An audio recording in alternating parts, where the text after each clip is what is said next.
Creating custom Pokémon for you! Welcome back, everyone, to the show where we select lucky commenters to spin a series of random wheels that give us factors for a Pokémon that we then create just for you. I'm super excited for today's episode. We have 4 amazing custom Pokémon, but before we get started, I did just want to remind you of a couple things. First off, if you end up liking today's video, make sure to hit the like button and subscribe so you don't miss the next episode. And of course, if you want a custom Pokémon for yourself, all you have to do is leave a comment under this video, because every episode I just randomly select people from the comments of the previous episode just because it's the most fair that way. Everyone has an equal chance, but it also makes it way more important to subscribe with the notification bell turned on, because you could get a custom Pokemon and never even know it if you missed the episode, which would be an absolute tragedy. Don't let it happen to you. Subscribe now, and without further ado, let's get into the first Pokemon. And today's first Pokemon is for Salty Socks. Really cool to hear that I'm your favorite channel. So alright, Salty, let's start by getting the power level of your Pokemon, and you're going to be a legendary. That is awesome. First one of the day and it's legendary. We're starting off strong. Now, legendary Pokemon usually don't evolve, but we do still spin this wheel where you have a small chance to, but you didn't get it. Now, let's see what typing your legendary is going to be. Your first type is going to be the Cosmic type. That is awesome. That's our fan-made type. I swear it always pops up when it has like the coolest moments. And Cosmic Psychic type, so that's actually pretty weird because most people consider Cosmic type and Psychic type sort of the same thing, so combining them will be interesting. And the last step before we see which Pokemon looks like, let's see what its X factor is going to be, and it is a signature move. Cool.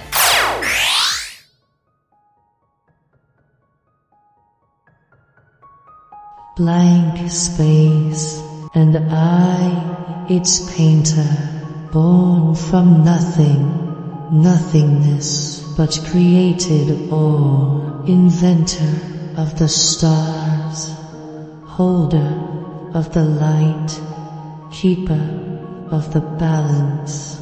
As I watch over my favorite designs, the creatures you call Pokémon, I feel nothing but joy, pure joy. But I do worry for my creations. I fear there is a power outside of my own, a hate for the universe as pure as my love, a void in the soul of the cosmos. It feels familiar, but I will keep the balance with all of my power for the universe that I so love, and I know that you will help me, hero.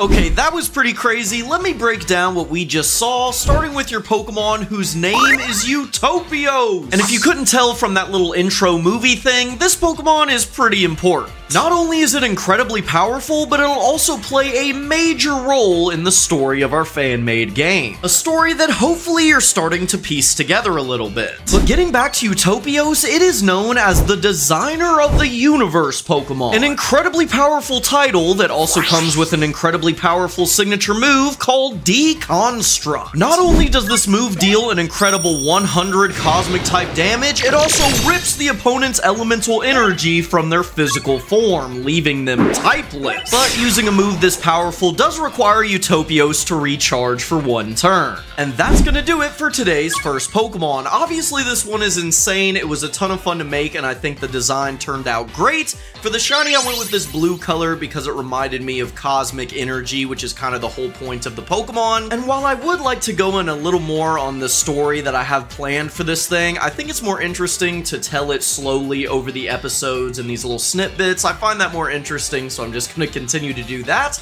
So for now, let's get into the second Pokemon. And this one will be for Kit Kristoff. Hopefully your new favorite custom Pokemon's the one we're about to make. So alright Kit, let's start by getting the power level of your Pokemon, and you are going to be a Convergent Evolution. Interesting. Which means now we have to spin this wheel to see what generation of Pokemon we're making a Convergent for, and it's Gen 5, my personal favorite. So now we'll spin this wheel that has every single Generation 5 Pokemon on it, and we got Heatmore. That's that's definitely super random. Now let's see what new typing we'll be giving to this convergent Heatmore. The first type is None, which means whatever this next type is, it will be your only type, and it is the Steel type. Interesting. And the last step before we see which Pokemon looks like, let's see if it has an X Factor, and none this time.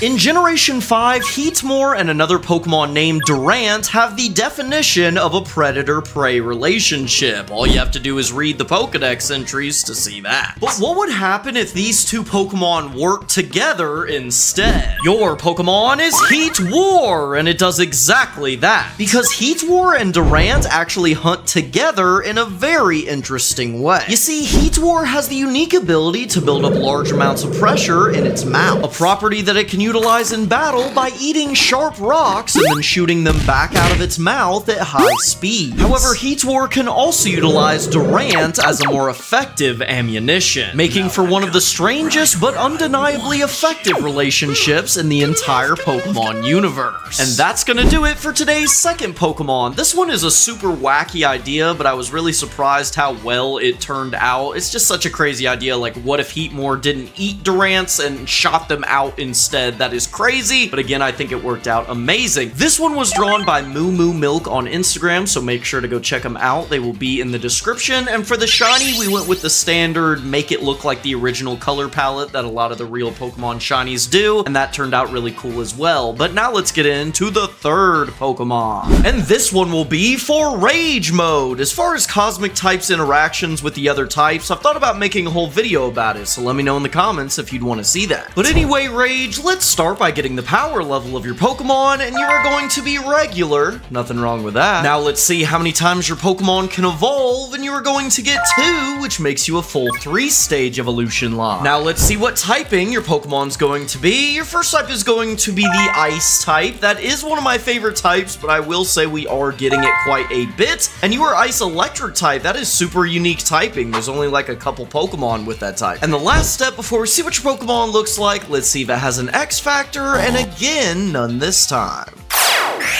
If you've been watching the series for a while, you may remember a custom Pokemon we made named Electabuzz, which if it's not clear is a convergent evolution of Electabuzz. Electabuzz is known for challenging other Pokemon to snowball fights, which at first sounds super wholesome until you realize they often manipulate their snowballs to contain sharp ice shards. And if you think that's evil, wait till you see what else they like to throw. Your Pokemon is Cappy Kid, the baby capybara Pokemon. In terms of battle, this thing is pathetic. It's essentially the Pichu of the custom Pokemon universe. But it's so cute, who cares? Upon reaching a high enough friendship level, it would evolve into Cappy Charger. This Pokemon attacks by producing large bolts of electricity, which also somehow freeze the opponent, which would absolutely suck to get hit by. Like, imagine you get electrocuted and then you're frozen solid after. When exposed to an ice stone, it would evolve into Cappy Baron. This Pokemon is known for its extremely powerful electric attack, and it is actually slower than its pre-evolution, but that's because it's also much larger.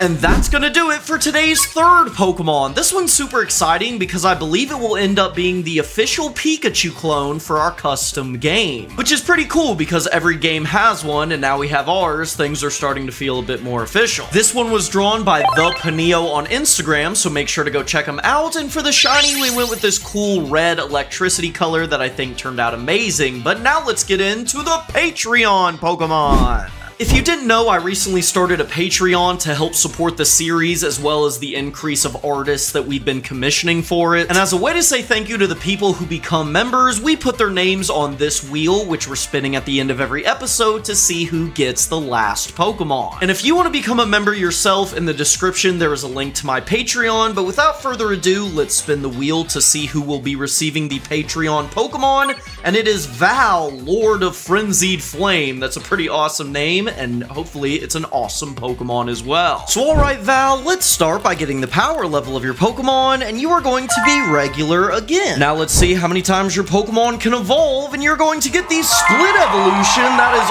awesome. That's one of the rarest things you can get on any wheel. That's amazing. Now let's see what typing this split evolution Pokemon's going to be. Your first type is the ground type. This is awesome. That is my favorite type of all time if you didn't know. And ground grass type. That's interesting. And the last step before we see which Pokemon Pokemon looks like, let's see if it has an X factor, and none this time.